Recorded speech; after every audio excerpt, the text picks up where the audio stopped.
नमस्कार दोस्तों, आज मैं आपको सुनाऊंगा। क्या आप भी ऐसे पति हो? एक पति पत्नी की बहुत ही सुंदर कहानी।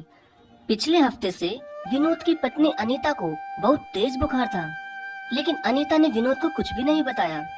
तभी आज सुबह जब अनीता से उठा नहीं गया, तो विनोद ने अपनी पत्नी से पूछा कि क्या बात है अनीता, तुम्हारी तबीयत खराब है क्या? तो अनीता ने अपनी परेशानी को छुपाते हुए कहा कि नहीं विनोद, मैं तो ठीक ही हूँ, बस थोड़ी थकावट सी है। तभी ये सुनकर विनोद चुपचाप अखबार पढ़ने लग गया। लेकिन विनोद अनीता को देखकर समझ गया था कि उसकी तबीयत खराब है, मगर फिर भी वो मुझसे छुपा रही है। और तबीयत खराब होने के बावजूद भी वो मुझे चाय नाश्ता दे रही थी।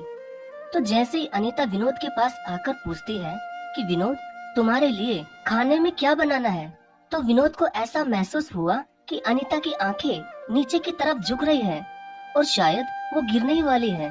वैसे ही विनोद ने उसे पकड़कर अपनी बाहों में लेकर उसे संभाल लिया और फिर उसे अपनी गोद में उठाकर अंदर बेड पर ले गया। तो अनीता ने कहा कि मैं ठीक हूँ विनोद, आपको ऑफिस भी तो जाना है। उसी समय विनोद ने अनीता के होठों पर अपनी उंगलियां रख दी और कहा कि डार्लिंग, मैं तो तुम्हें बताना ही भूल गया कि आज तो खाना हम बाहर ही खाएंगे, क्योंकि आज मेरे दफ्तर में एक मीटिंग है, इसलिए आज बॉस ने मुझे दफ्तर आने के लिए मना कर दिया। लेकिन अनीता एक अच्छी पत्नी के साथ साथ एक समझदार पत्नी भी थी। वो विनोद की चाल समझ गई और कहने लगी कि तुम तो कहते थे कि बॉस तुम्हारे बिना कोई मीटिंग नहीं करते, तो आज तुम्हारे बिना वो मीटिंग कैसे करेंगे? ये सुनकर विनोद को हंसी आ गई। तो तुरंत अनीता को पता चल गया कि वो सब उसके तबीयत के चक्कर में ही कर रहे थे।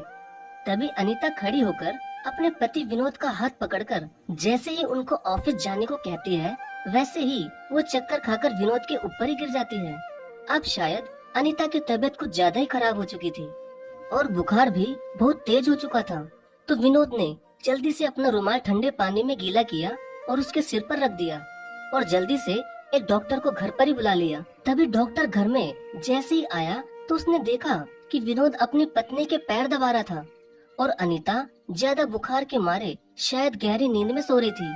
तो डॉक्टर ने विनोद के कंधे पर हाथ रखकर कहा कि विनोद बेटा, वाकई में तुम तो एक बहुत ही अच्छे पति हो, वरना कई लोग तो अपने घमंड में रहकर अपनी पत्नी का सिर भी दबाने पर खुद का अपमान समझते हैं।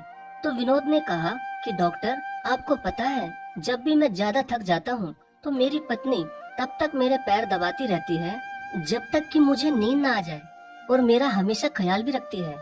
तो क्या मैं इसकी तबीयत खराब होने पर इसके पैर भी नहीं दबा सकता? और वैसे भी अभी तो मेरी पत्नी सो रही है, इसलिए मैं इसके पैर दबा पा रहा हूँ, वरना तो ये चाहे कितना भी थक जाए मगर मुझे खुद का सिर भी नहीं दबाने देती। तो डॉक्टर ने कहा कि बेटा, भगवान करे तुम्हारी जोड़ी सदा बनी रहे। ये कहकर उस डॉक्टर ने अनीता का बुखार टेस्ट किया, लेकिन अब शायद उसके सिर पर गीला कपड़ा रखने से उसका बुखार थोड़ा कम हो गया था। फिर डॉक्टर ने विनोद को कुछ दवाई लिखकर वो वहाँ से चला गया।